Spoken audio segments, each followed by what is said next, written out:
right. Good morning. Today is Monday, April 9th. I'm joined by Takai-san from Vietnam and by Unno-san from Shibaura. And today we are going to recap and capture the essence of a presentation by Jeremy Rifkin, the new technology and the future of Japan. We're going to look where we left off and hopefully catch some more ground in the video. So basically, Jeremy, maybe I should make this full.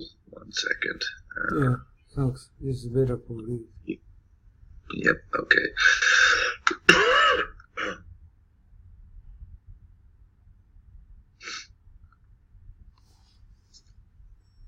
Okay.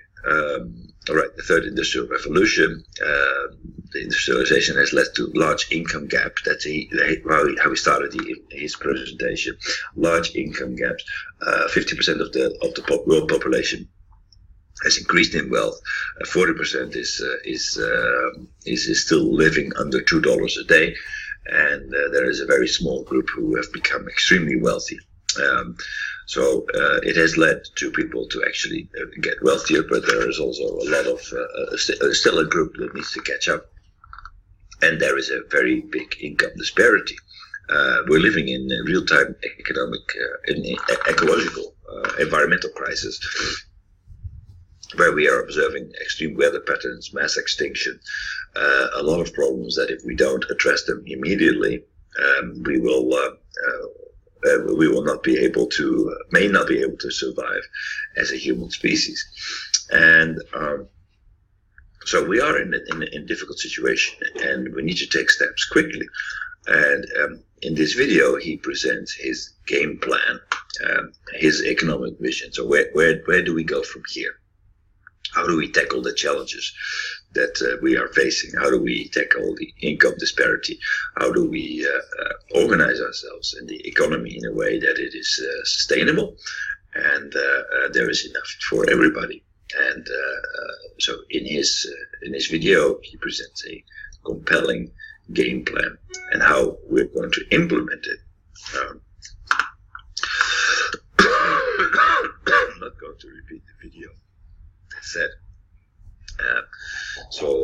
Speaking of industrial revolutions, we saw basically whenever we speak of a revolution, we speak of three things that are converging. That's a change in technology and how we communicate. So in the case of the first industrial revolution, we saw steam-powered printing. Then we saw a way that we are going to power that, and that was with the steam engine, and it was powered by coal. Coal was the fuel that drove the first industrial revolution. And then we saw new modes of transportation. How are we going to move the economy? And this was done by putting the steam engine on rails, by putting the steam engine inside of ships. So we had a new way to communicate, to manage, to move, and to power the economy. And this was the basis of all kinds of other innovations. Then the second industrial revolution, and then this was a revolution that was mainly driven from the UK.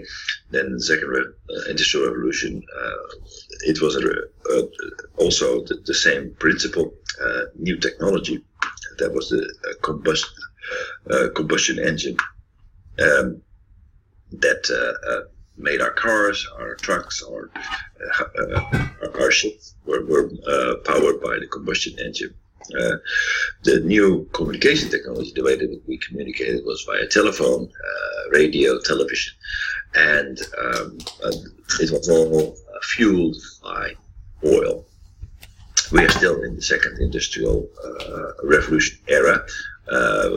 We are at the tail of it, is what Rifkin claims. We are now heading for the third industrial revolution.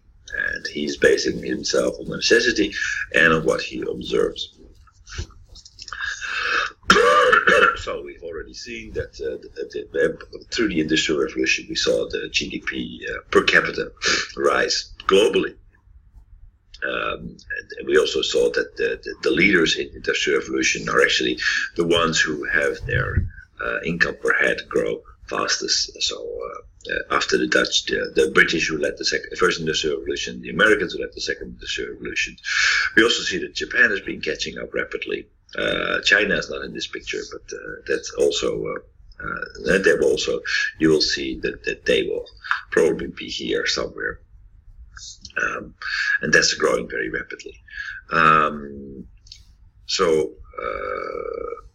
In economic history, we can see unprecedented and dramatic upturn in global standards of living that was initially catalyzed by the first industrial revolution, magnified by the second industrial revolution, and further heightened in the recent age of information technology. So with IoT, AI, biotech, etc., we must be heading for a new period of rising productivity, economic growth, and prosperity. Productivity, we saw that, and we talked about that. And actually, when I was starting on my computer this day, I kind of got the idea that why we had so much difficulty with the productivity discussion with the risk of going into detail too much and recapping the conversation too much. But what we see here is that productivity, first the productivity gap was rising, but the income, the real median family income was not rising so much. It has to do with more money going as a reward for capital. So the profit for the investor. It also has to do with that, what we learned later, by the influence of actually just putting more resources into the economy. So if we add more capital, if we add more energy goods, and if we add more labor, if that labor is not actually producing so much more, then we see a rising income gap. Now, how come that even though we have this technology and we have we have the technology and we see that the income is increasing, how come that productivity did not increase so much? I was thinking about it actually in our so this is the labor share. We see reducing labor share. That means that basically we see more capital within production. But back to the question, so what about productivity? And I was thinking actually about my own company. A couple of years ago when we started that in 2014, Airbnb was very hot. Everything that you put on Airbnb was was selling very well. We had an average occupancy rate of somewhere close to 90%. That means that whenever you put a house up on Airbnb, 90% of the time it would be full. Then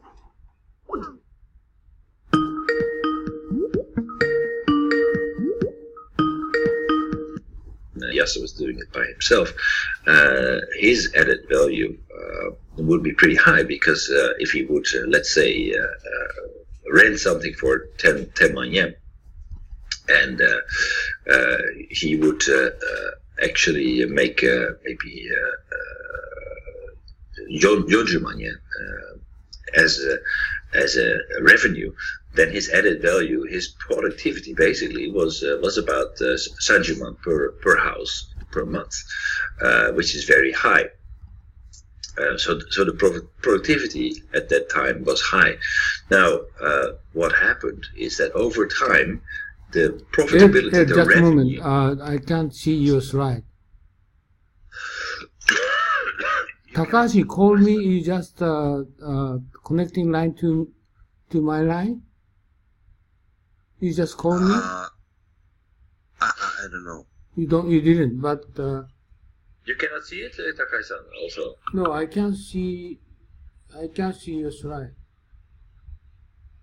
Hey, that's strange. We saw it before, right? Yeah. Just Oh, Takashi stop called sharing. me, called my line, Okay. and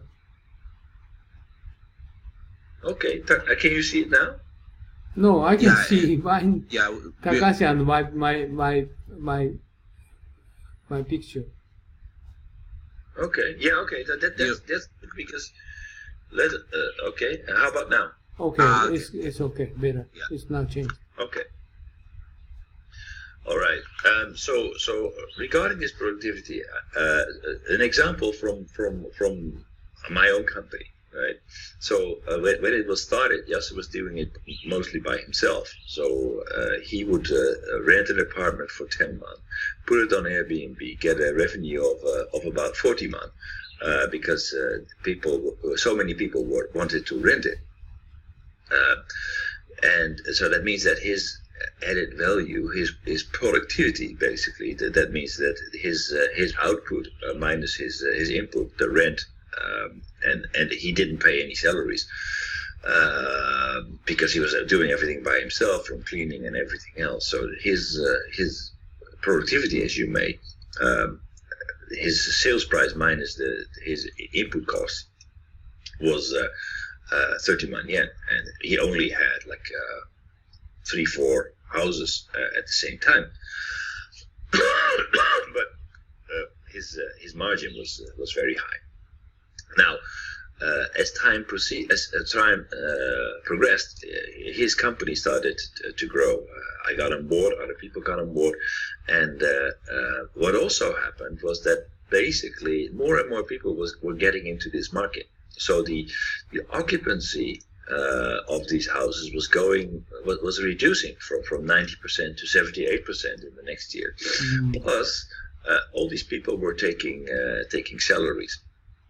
Right, so we see that the sales price is going from 90% from Yonjuman to 78%, going to maybe 32 man.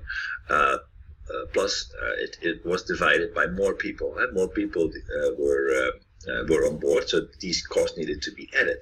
So the output, the added value per worker was spread over more workers, and what we saw is that very rapidly our productivity per head was decreasing, also because the revenue from Airbnb was going down with more people coming in. At the moment, so we went through a period where we were with 20 people managing about 150 places. At that time, the occupancy rate went down to a little over 60%. That meant that our revenue per apartment went from 40 man to somewhere close to 25 man. Which meant that basically, even though our number of apartments was much bigger, the productivity per head needed to be shared per person. So we were capable, by increasing our productivity a little bit, because we went from 4 per person to, let's say, 20 at 160 places to 8 per person. So the number of places that per person we were able to manage increased, doubled from 4 to 8. But at the same time, the revenue per house was going down because the Airbnb market was getting more and more saturated.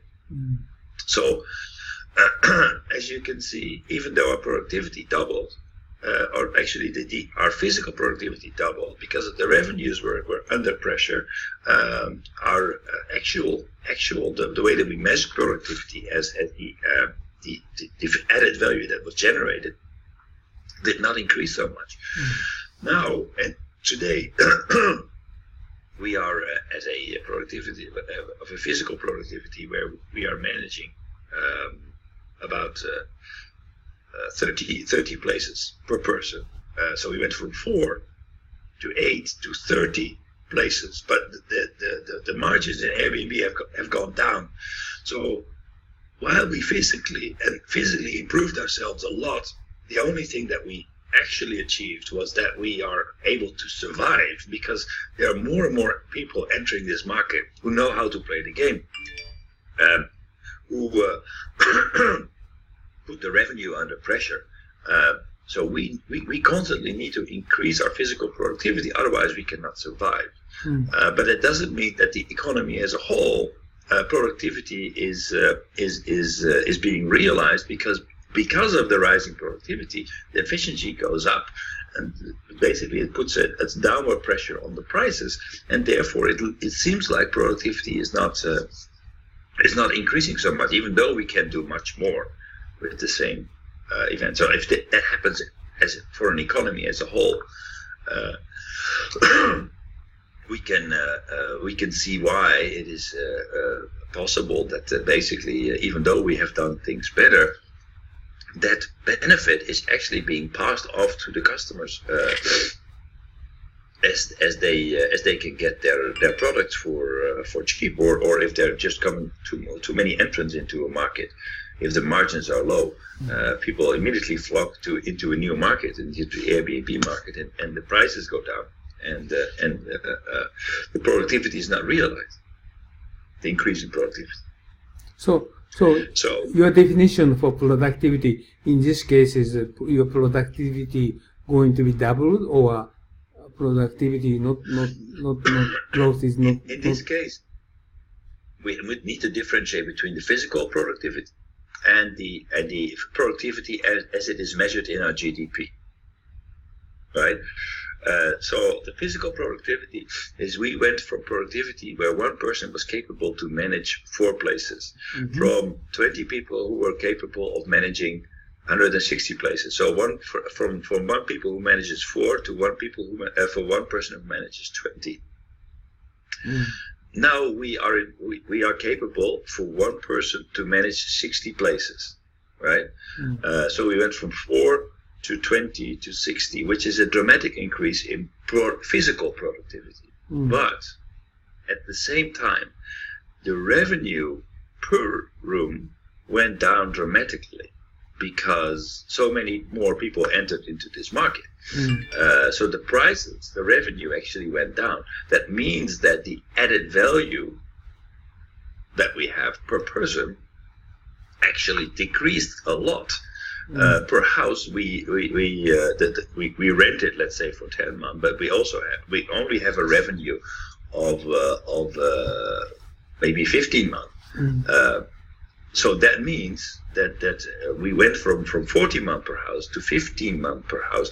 That means that actually our added value per house has dramatically increased. So even though we have become physically much more productive, we, in terms of the added value to our GDP, we have not actually become much more productive at all. Even though we're doing things physically much better, our added value to the economy is still about the same.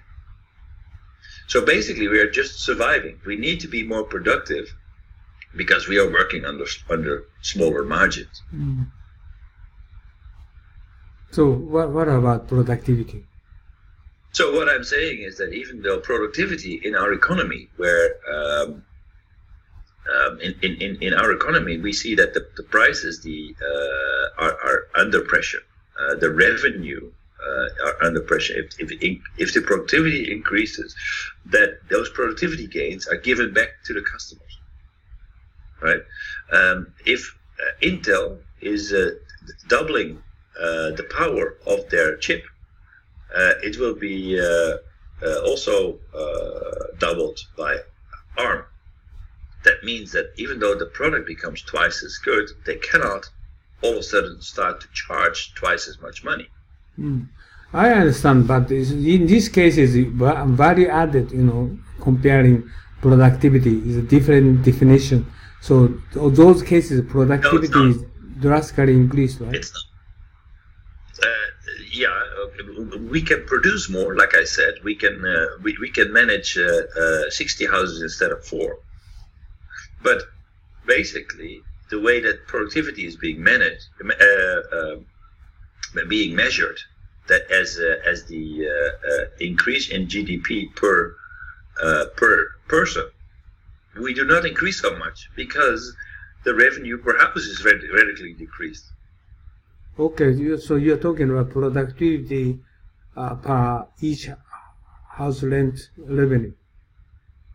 Well, actually, even the person, a person is not making much more money because even though the revenue basically is price times quantity, right? Yeah. So your definition is productivity per each renting house revenue or profit. Per worker.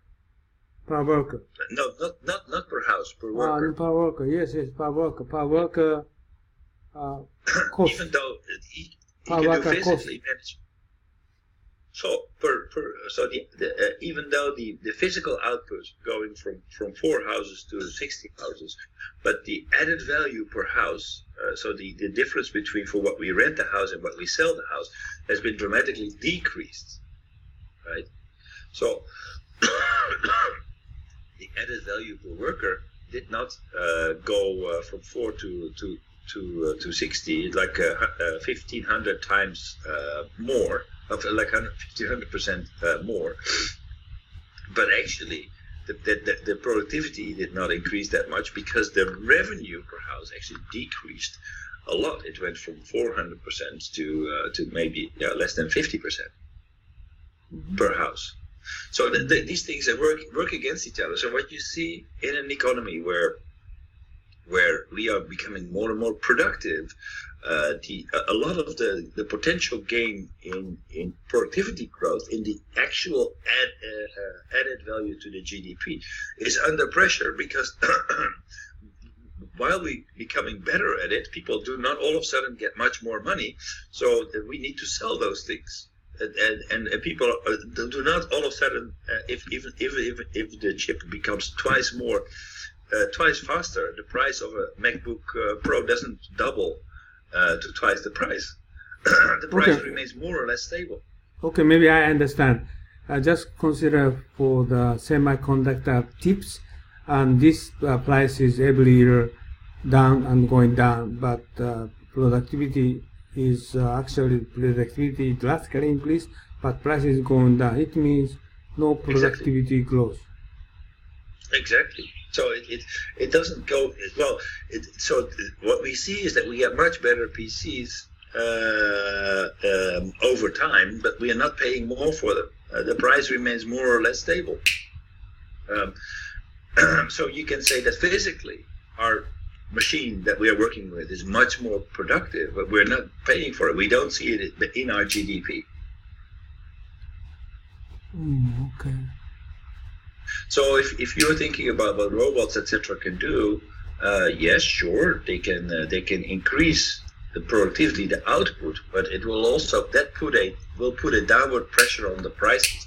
So that these kinds of innovations will not dramatically increase our GDP. Mm-hmm. Because actually people will not all of a sudden have more money to buy these services, or will pay a lower price per unit that this robot or whatever new invention will bring.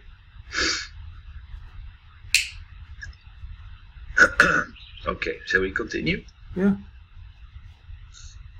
Okay, so why is productivity growth so low?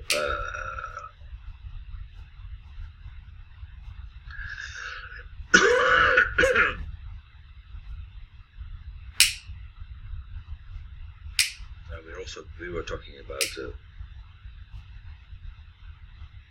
Amazon overlap. Yeah. I forget what was the cost overlap. I forget this. Okay. So basically, we were explaining how come that while we see these innovations, we do not see a dramatic increase in productivity. Why is that? And we were actually discussing the transition period from one economic model to the other. So we see that basically Amazon comes with a a new business concept, an innovation in business, which is basically e-commerce. So they don't have to go through to the whole supply chain. They can bring goods directly to customers. And then you would say, okay, then other companies start to adopt that, and that will have a big impact on the economy as a whole. If Walmart starts to implement e-commerce, then also that should add to our economic growth. But what we see is that companies like Walmart, even though they implement e-commerce, at the same time they cannot afford to just abandon their existing retail network. So what you see is that Walmart and other big retailers, they do adopt e-commerce, but at the same time they have to maintain their traditional outlet network, and that basically means not that they are making more money implementing e-commerce. For them, e-commerce is strategic investment, a defensive strategic investment for the future.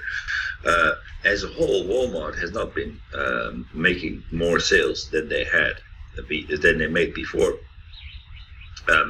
but they basically just had to catch up with e-commerce. So this is a cost duplication. This is also known. I only know the Dutch term for this, but the wet van de remmende voorsprong, which is the law of the okay, I can only explain it in English. So if you're ahead of the game, if you have an infrastructure, for example, a communication infrastructure, if you had put, like for example in the Netherlands, we had a very good television network, a coax infrastructure, and coax infrastructure was very convenient because it would actually allow you to bring internet to the houses much faster than at the time than our ISDN network was capable of, because ISDN was using copper, and television network, coax network, that and everybody in the Netherlands had it, enabled you to bring internet speeds to the house much faster, which is good. So we invested a lot of money in this network, but then the optical fiber network came into place, and we were not able to adopt that immediately because we already were sitting on a coax infrastructure. So people didn't really were not really capable or willing to write off their coax net infrastructure immediately.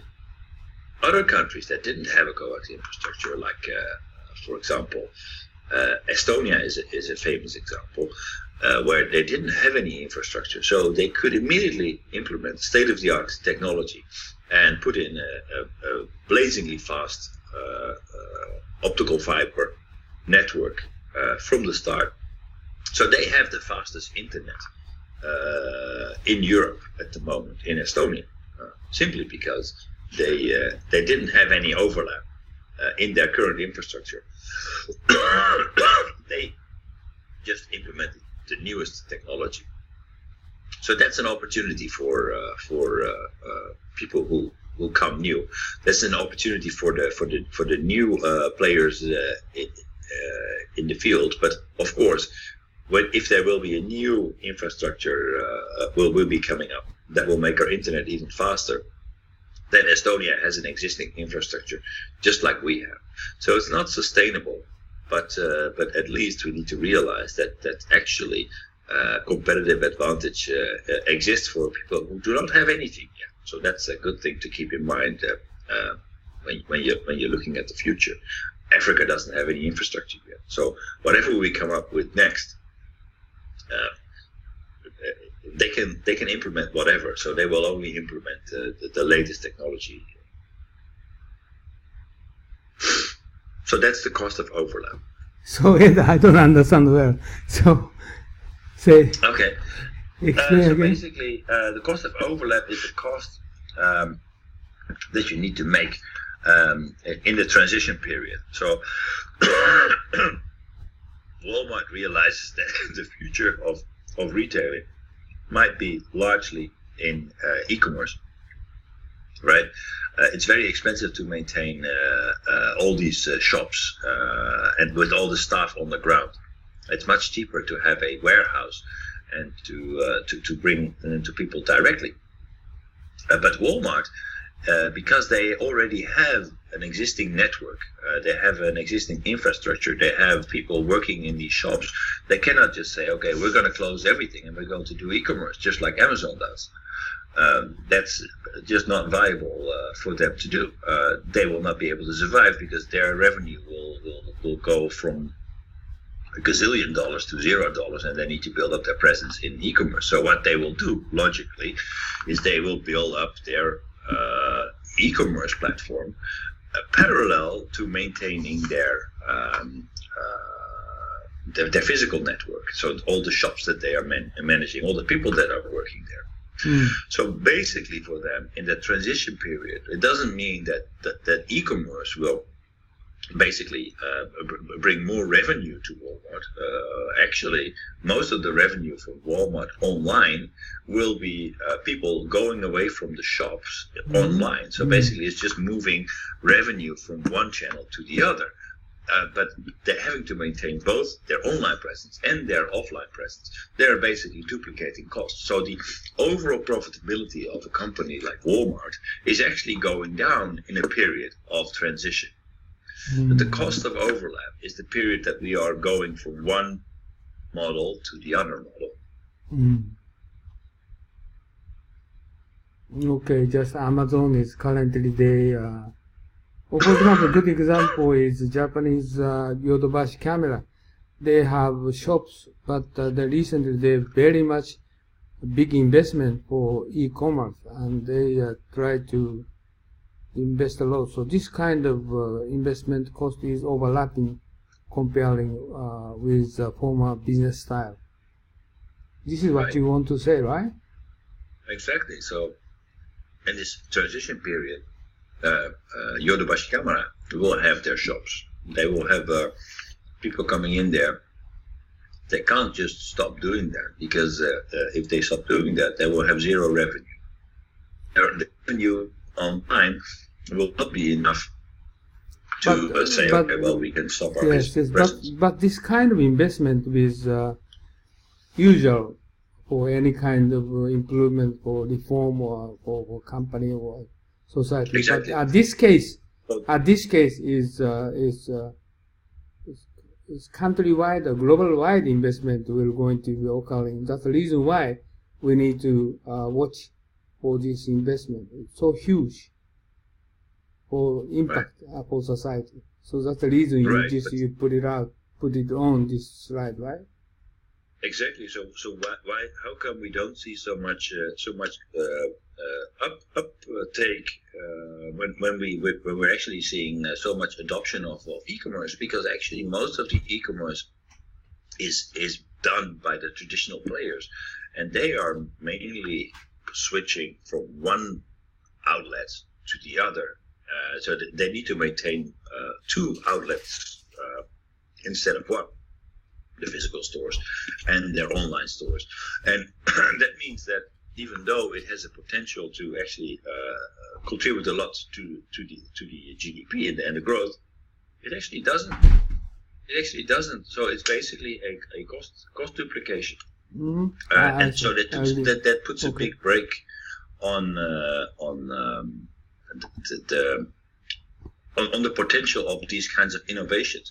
Now, going back to what we discussed before, basically it is to be expected that ultimately, also in when it comes to e-commerce, that the margins will be very thin.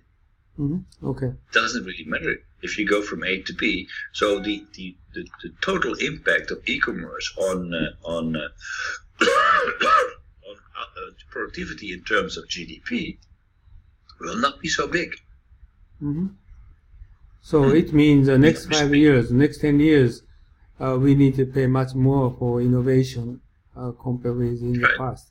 So GDP growth will going to be struggling next 5 to 10 years, but we can expect in future more.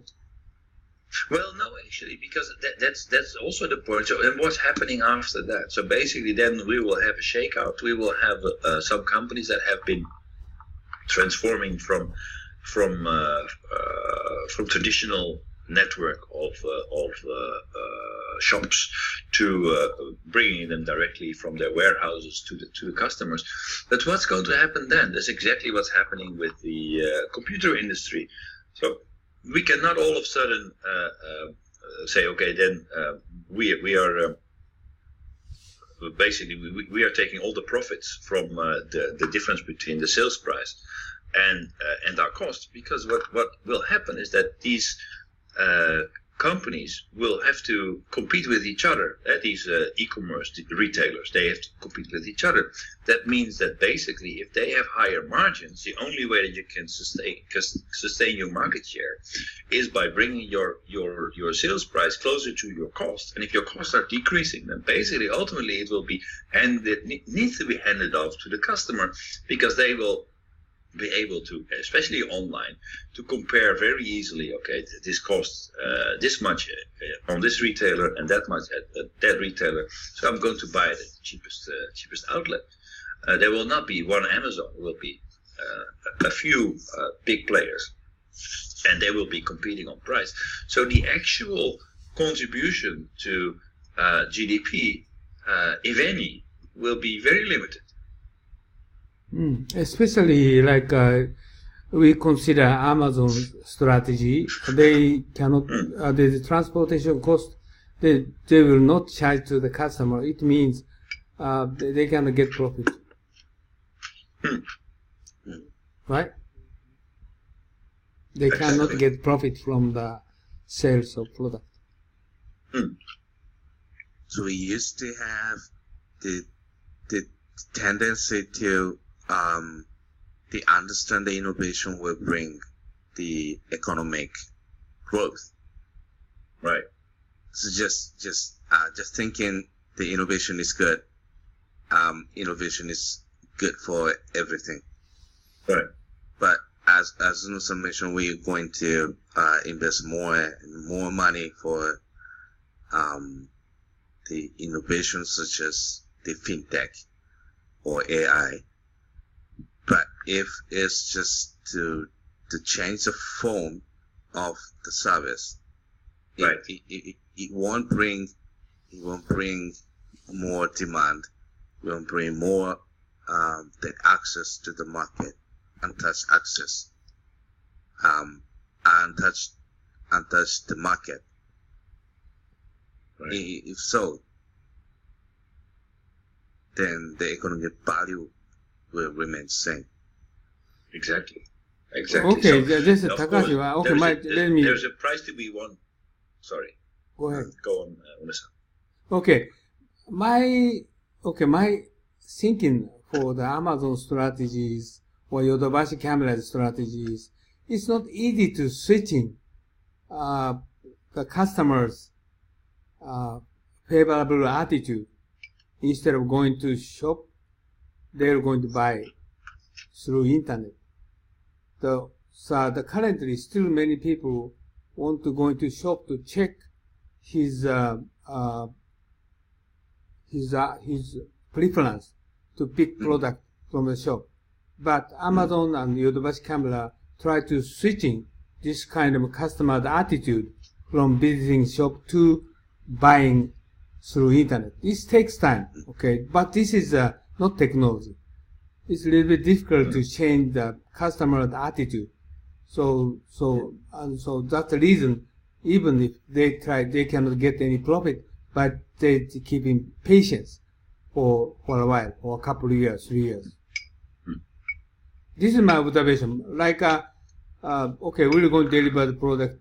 Now I'm going to deliver your product tomorrow morning or this afternoon, late afternoon. This is actually they are doing at the Yodobashi camera. So within 1 day, okay, I don't go to shop, but I can wait to get this product. So this kind of strategy they are adopting. And beforehand, okay, kind of internet purchases takes 2 or 3 days, or for a week you need to wait. So now they are seriously consider for internet business. So okay, we're going to deliver any kind of product, even if less than $10. Okay, we deliver those products within 1 day. This is a Yodobashi camera adopt that strategy. So customer will switching from their attitude from going to shop to buying through internet. So this is drastically change will undergoing. Why they are doing? But China is already happened already. Okay, China already happened already in China. So this is so Japan is going to try to consider the same way. And in recent 1 year or half year, they gradually successing, right?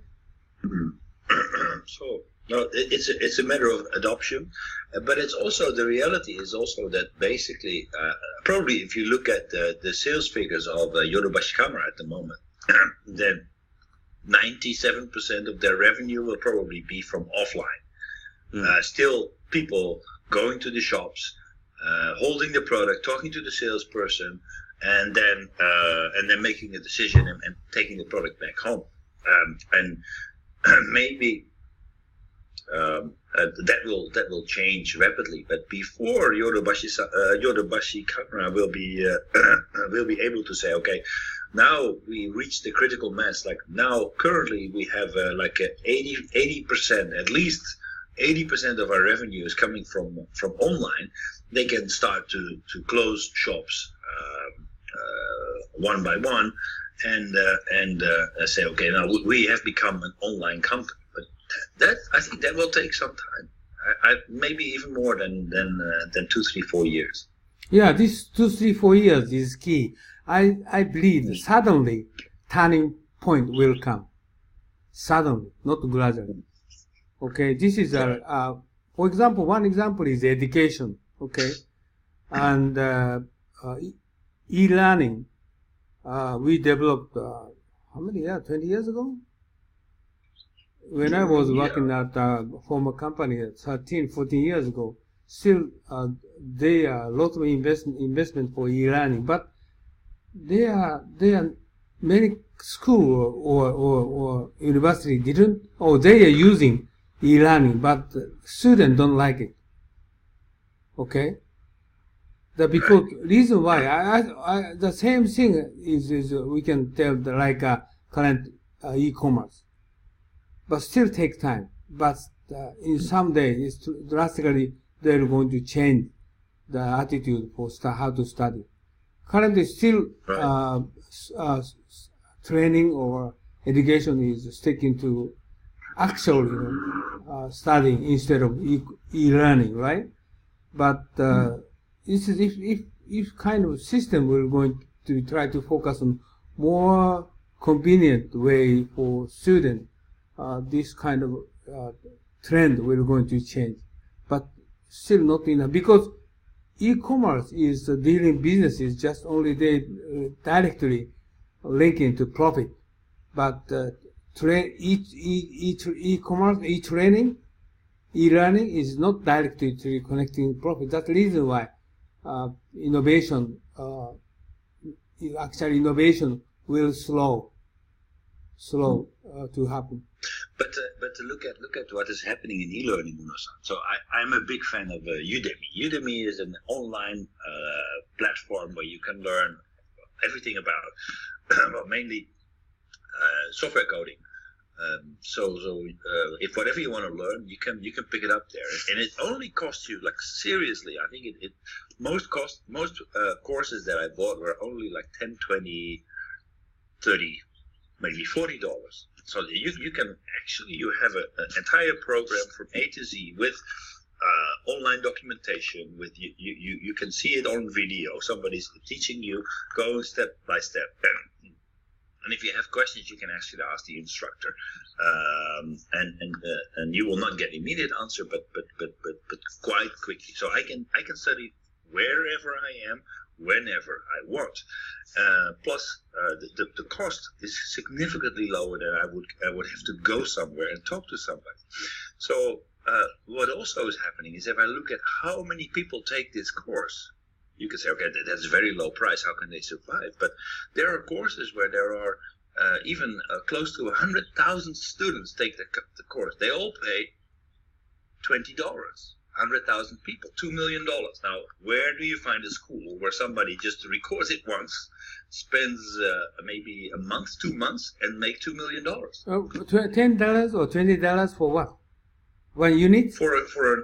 So, for example, I want to learn Python programming or Java programming. Oh, okay. So there's an entire course that will take you from the basic to becoming somebody who can write Java code. Or there is for all kinds of things, how to write your own computer game or things like that. So there's a lot of these courses available. And it's all recorded, but you can chat with your fellow students. People who have problems, they can ask questions, and other students can weigh in. Oh, this is how you can solve this, or we're having a problem here. Can you help me? Or the teacher is weighing in. But some of these courses are very, very successful. You get a good feedback. You can make a lot of money. But of course, there are also a lot of courses where people simply don't come. But the prices are under a big pressure. But this kind of e-learning, look at us. Turkmenistan is in Vietnam. We are doing this completely online. It's very convenient. Costs are near zero. That's right. And Stanford, you need to pay annual fee about $70,000, right? Right. 70,000. So very expensive. So down to might be 1,000 or 2,000. You can follow everything online. The reason why people still go to Stanford is because they want to be part of the Stanford network and get to know people. Everything offline, building trust relationships and connectivity in the future leaders of the business society. That's still difficult to replace, but if you are there to actually enjoy education and learn something in the process, you don't need to go to Stanford anymore. Actually, by the way, the real big driving force behind this is Bill Gates. He actually, the Bill and Melinda Gates Foundation, they invested a lot in making all these materials available online. Really? Yeah, not invested. They donated a lot of money. Really? You are talking about the Nuke? Nuke. There's a lot of these e-learning and making education available online. These platforms that are all sponsored by the Bill and Melinda Gates Foundation. Oh, really? I tried to take one class, and that was negotiation skill. Okay. And I registered. They're going to ask me. By the way, they asked me to read 4 books before taking lecture. 4 books. Oh my God! This is impossible for the working people. This is impossible. And then they're going to start, lectures, and they're going to write the summary of the content of books, and they're going to need to review or something like that. It's sort of things. But I think it is a barrier. They have some barrier for moving for physical lecture to get into the e-learning. Exactly. That's the biggest problem here, because if you're an MBA student, I think it's quite normal that you are being asked to read 4 books before you take the classes, or you're prepared. You can easier understand the lectures of the teachers, because it's more or less a summary, picking up the highlights, and it's much easier to follow what is said during the lectures. But for e-learning, exactly what you're saying, people are not going to read 4 books before they start e-learning. They want to dive right in and get to the heart of it. So that's why right. That's right. That's right. So what I wanted to say, okay, they need to reconsider the education itself, the content, how to educate student instead of reading book, instead of current, lecture style. Okay, so they need to innovate how to student to give them more better understanding, better education. This should be done. Otherwise, not only technology, they cannot improve the switching from physical education to virtual education. This is my issue. That this kind of sort of thing, what you said is the same. Like Amazon or Yodobashi camera is the same. How to change the customer's attitude? This is a very big issue instead of technology. Yeah. Right? Yeah. So my feeling for e-learning is some big obstacle for the student, for audience. Still current now. Okay, like Nuke or some organization, every day they're going to send in notification, what kind of material, what kind of information we're going to release. You need to pay for this for $5 for each kind of article, so forth. But I think they should need to improve how to do this. Right. But what especially sticks with me is what you say about the changing the people. So I come from the ERP field. Yeah, this why I made a comment for this, because we are discussing about technology revolution or technology reformation, innovation, whatever.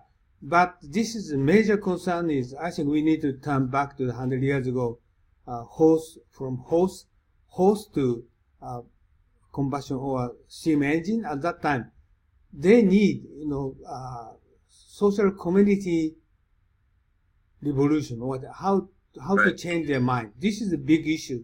This is the same thing will going to be happening, because if we seriously consider, we try to focus on IT society, IT world. Even if just only implementing IT or 4G, 5G, Wi-Fi technology implementing, but this is not enough. We need to change their mind. Exactly. I'm coming from an IT background. I always much more struggling by changing the people than by making the software. Making the software is not the hardest part, but by actually making people, letting people make use of it and use it effectively is the hardest part. That's right. It's currently I'm struggling. We went from I went from implementing a lot of solutions and using the best of breed software for the right problem. I actually changed my mind and completely made everything integrated from within one platform, because it's impossible if you're working with people across the world to work together if you have to use different tools for different problems, because people, they are not so flexible as to say, okay, I understand now, we need to do this and I need to do that. People just don't do it. They're just gonna go back and focus on their work and use pieces of paper or just do whatever they were doing before. So especially if you are going to implement a new product, a new thing, it needs to be very, very simple, and the benefits need to be extremely high, because if you cannot control the people that you are trying to reach effectively, then it will be a big challenge to have all this technology actually adopted. So I'm sure that there is a lot of technology that is out there and that will come within the next few years, that will be very much underutilized because of implementation issues. Exactly, I agree with you. Currently, I'm struggling to how to influence, like our school or like our magazine, whatsoever. Even if the content is good, but very difficult to influence to people. Right? Okay. Let's move. Okay, let's continue. Okay, so we have been talking about the role of oil, and basically the situation with oil was that we were discussing the law of thermodynamics. The point here is mainly that we are living with oil as a finite resource. It's limited, even though we still have a lot of it, but it's limited. And the importance that oil has, because it drives, it's one of the platform that drives the global economy of the second industrial revolution. We have the combustion engine that moves the economy. We have our communication infrastructure, and oil powers everything. So what we see is that if the economy starts to grow, the price of oil starts to rise to the level, and this is not only because of the increase of demand, but also through speculation, that the price will rise disproportionately.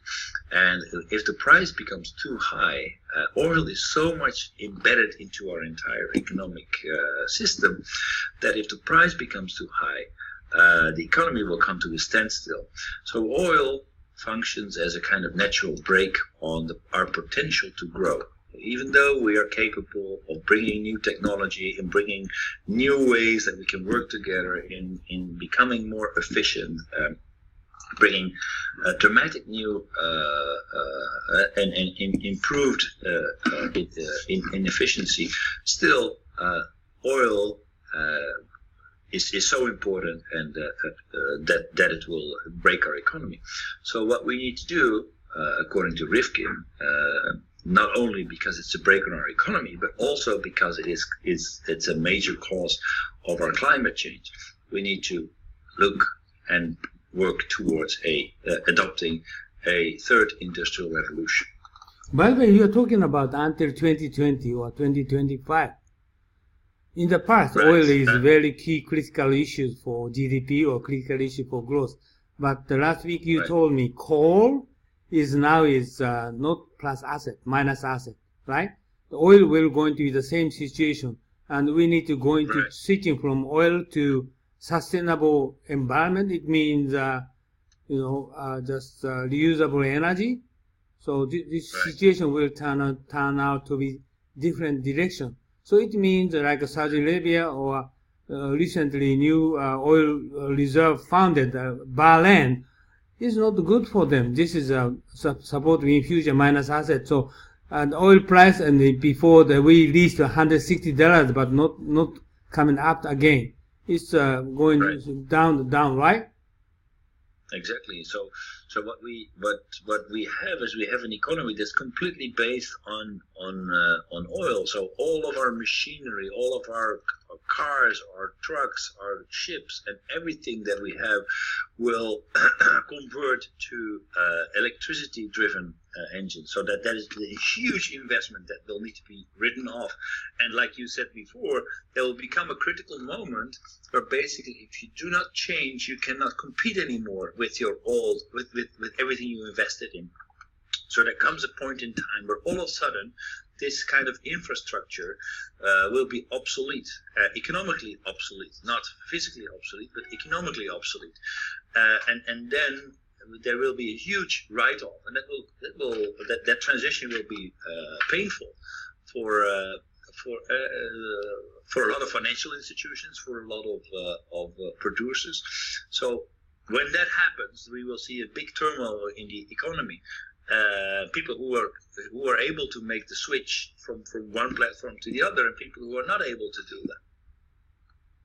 Okay, that's right.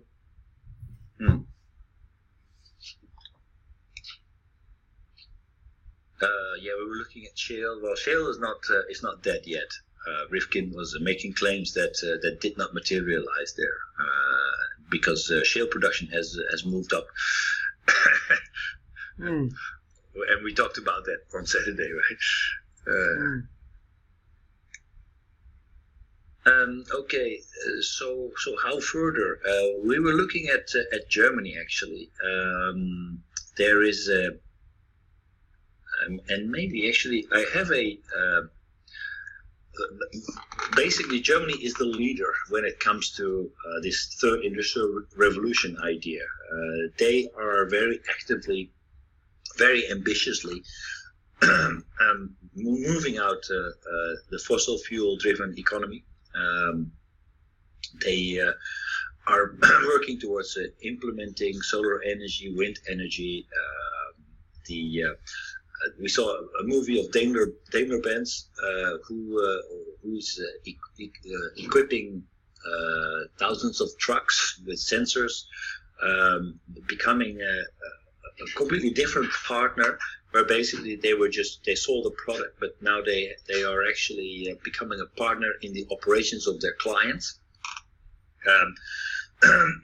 Embedding all this new technology in order to stay relevant in the future, because for the car industry, it's very likely that we do not need as many vehicles as we need today, even though e-commerce might increase, but we might need to overhaul more. At the same time, we can see that because of this technology, we are much better capable of filling those trucks, much better utilize our investments and our physical capacity. So, and we can drive 24 hours a day because we don't need physical drivers anymore. They don't need to rest. They can go around the clock. So this change is happening in Germany, and they are leading the way. And if they are able to be the first to actually be on this platform, what Rifkin says is that we come to a situation where we are moving to a close to zero marginal cost economy. And that means that the German economy will be very relevant and very competitive again versus other economies who are depending on oil and who have their main infrastructure still in the second industrial revolution infrastructure. So you said Daimler Chrysler did what? I don't understand. Daimler Chrysler, they became from a supplier of trucks from vehicles. They're transforming to a logistics partner. Oh, okay. They are switching from manufacturing to more consider for the transportation system itself. Exactly. So they're making them driverless vehicles. They're collecting a lot of data, which will make it possible for the trucks to actually see where are stocks in warehouses. If they need to deliver goods from A to B, then they can look at warehouses in the area and see if there's any goods that need to transport it from B to anywhere else where they are going. So they're making this visual and making it possible to be much more efficient when they are going from A to B, because if your truck is empty, you're not making any money. It's only costing. Exactly. This is what I discussed before. The same thing I try to say.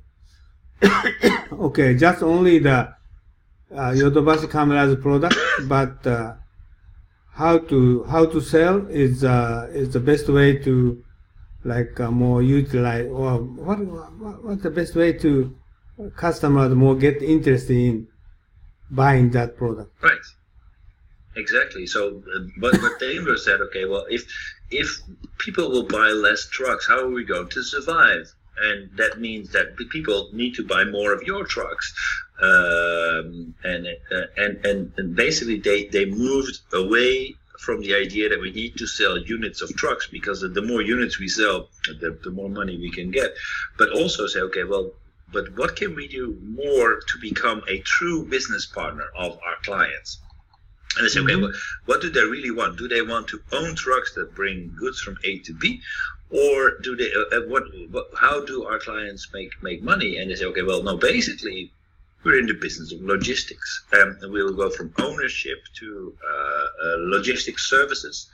And in order to do that, we need to be able to support them to make their money. So we need to visualize that. We need to make sure that they go from A to B more efficiently, that they are not get stuck in traffic, so that they are being diverted, that they don't have any problems with drivers who are super tired because they have to drive around the clock in order to make the tight margins under which they operate. So they make automatic vehicles. They make it remote controlled, so it's safer. It is bringing more revenues, and it completely fits into a new model that will enable our clients to make more money. Okay, so the education is the same. Education is the same. I just told you, I tried to take a negotiation skill course, and first of all, they're going to give us message to try to read 4 books. No, not do that. What is the core issue for negotiation skill? Okay, you can read 1 page this material before taking this course. I'm going to explain you more key point at the first. Then I'm going to explain the detail of the negotiation skill. But current education system is, first of all, they're going to start for history of negotiation, or they're going to start for the many people's thinking approach for negotiation. No. What is the core point for negotiation skill to get students will get for themselves, right? This kind of education style is not established yet. Okay, for example, my Saturday morning Confucius study is I just focus on what is the focal point is Confucius, what they try to teaching for us. Then we're going to step forward to consider more detail about for discussion. This kind of education style is not established. That the company professor, university education scholars and so forth, they try to teach traditional way of teaching. But traditional way, it means they are not focused on how to give them more core issue, core message within short time of period to get student more involved in detail to understand. So they are not focused on the target, what they should do. So this is my issue. And so that is, we're going to, now technology is very advanced. Okay, next step, how we're going to utilize this technology for more advanced, or understanding or utilization or so forth. Right? But the key issue is indeed to get much deeper into into the mind and into the experiences and into the to basically the challenges that are faced by your customers, to really understand and know what is driving your customers. How do they make their money? How can I really become a partner instead of just supplying them with cars and then say, okay, good luck with them. We hope we don't see you back for a long time because we supplied a good car. Whether you make money with these cars, that's not of our concern. We sold you the car, that's it. But basically, if you want to become a business partner, you really need to understand, okay, why do people buy these cars? How do they make their money with it? What justifies them to make that kind of investment? And then if you think about that very deeply, then you will find answers as to, okay, so what can I do? How can I change? How can I use technology and the things that are going to happen to become much more a player that is targeting exactly those needs and not just churning out products, but become more and more part of the business challenges that my clients have. Right. So that is something that we need to become much more aware of. So not product oriented, but more oriented towards the business of our clients. Mm-hmm.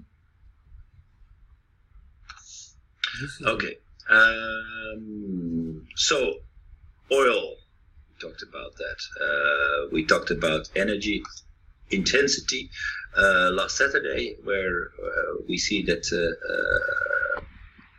the GDP generated on per unit of energy use is different per country. We should not compare apples with oranges, because we have countries with high GDPs and countries with low GDPs. In general, we can see that there is a path where we can see that countries that have a high productivity also tend to be rather energy inefficient. So it's moving down quickly from the top left to the bottom right. So which also contributes to the idea that basically productivity hasn't increased that much, because the way that we increased our output, the total productivity, total GDP, was just by adding more resources, more oil, more resources into our economy. We have peaked out at, in case of the US, 14% energy efficiency. So that, and why did the US economy grow further? Because we just used more resources. Now, why do countries like China and India are so much against these climate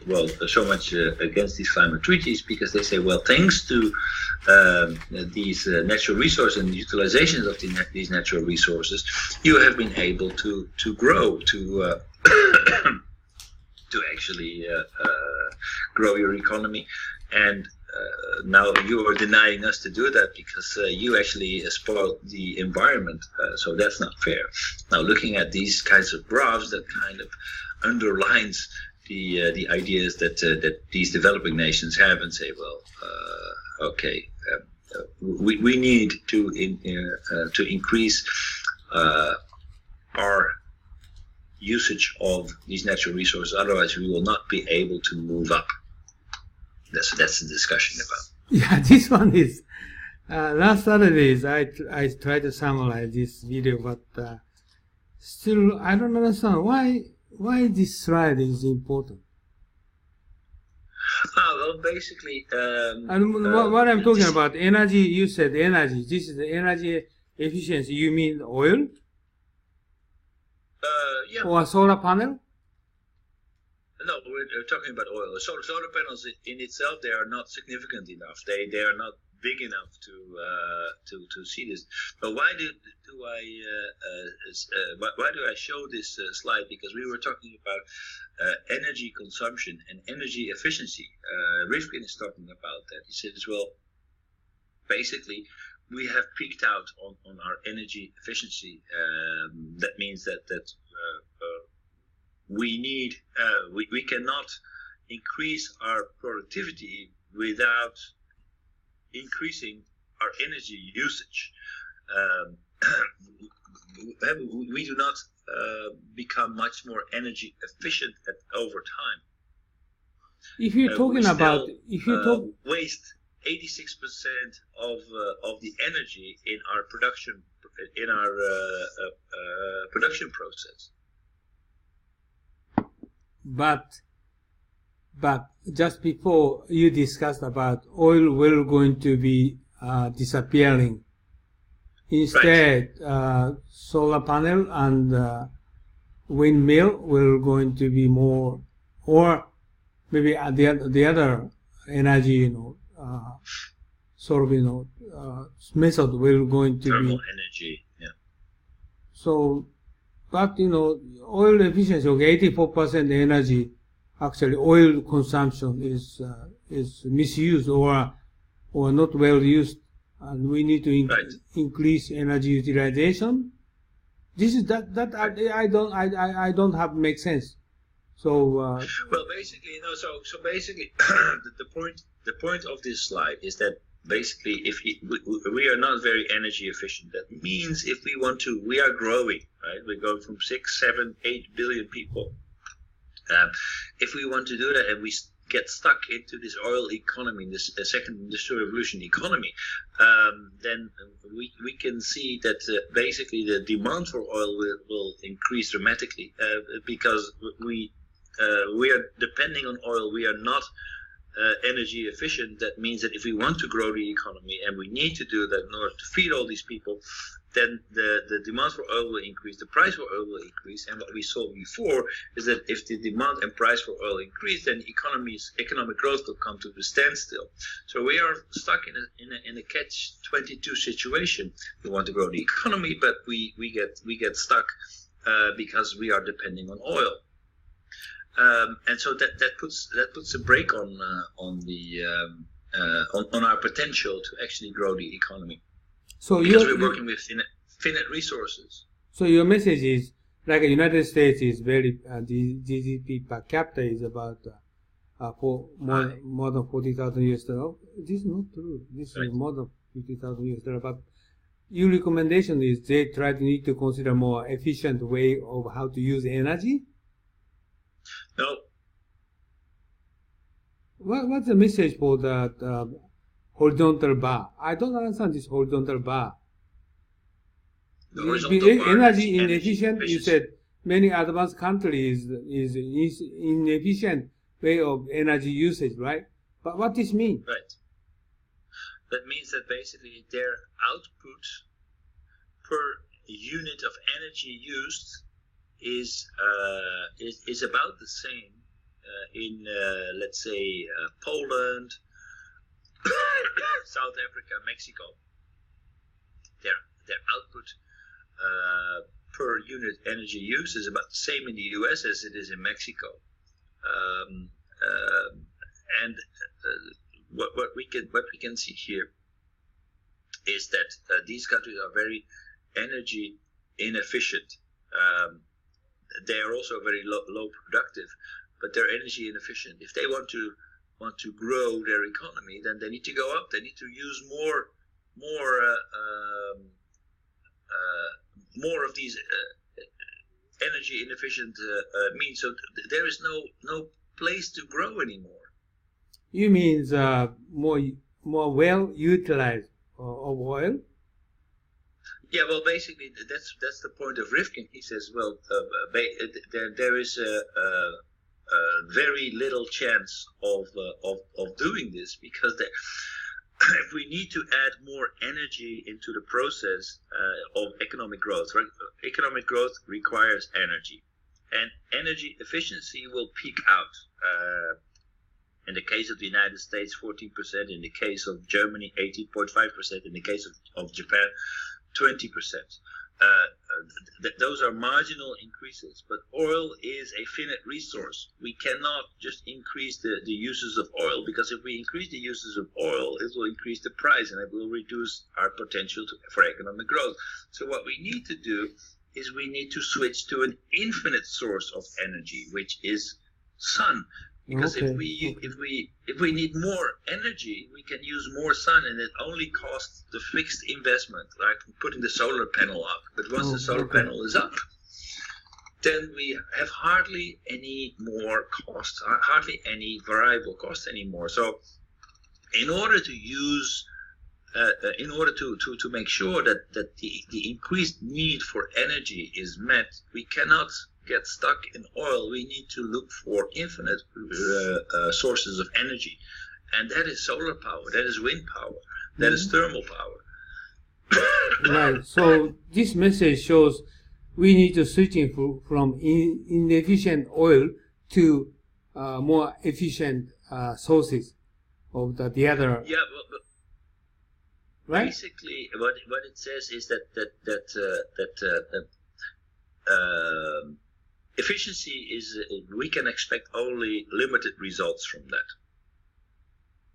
We can only expect, the ultimate result is to switch away from these limited energy sources, to accept the fact that we need a lot of energy for economic growth, and that we cannot take this energy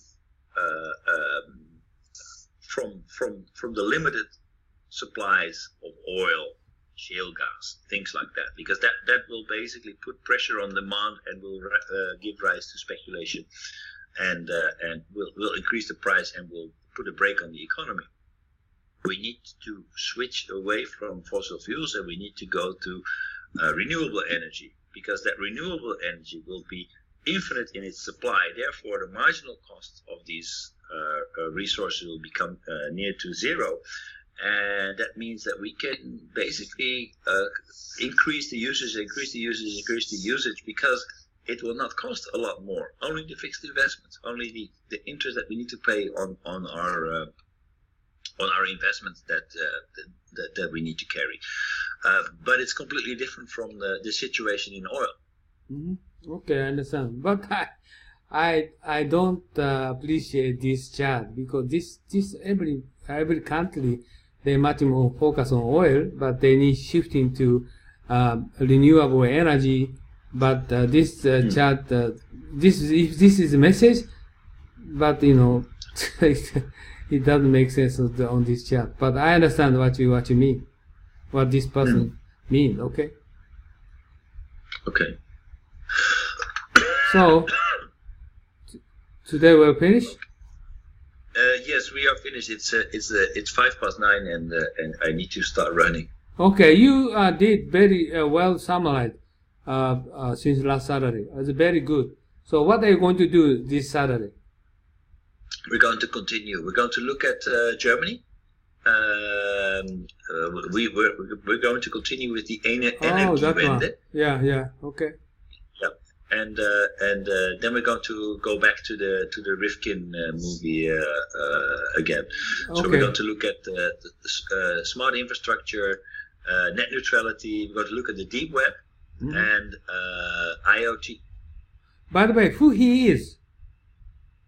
Who, Rifkin? Yeah. He's a policy advisor for Germany, China, and some other countries. He's also a writer. The zero marginal cost economy is one of his works, and he's so he's kind of a futurist, a political thinker and an advisor to countries. He is very famous. He's famous, yeah. He is very good. Yeah, he is very good. Okay, thank you very much for today. All right. I'll see you Saturday, okay? Thank you very much for joining. Okay. All right. Thank you. Thank you. Bye-bye. Bye-bye.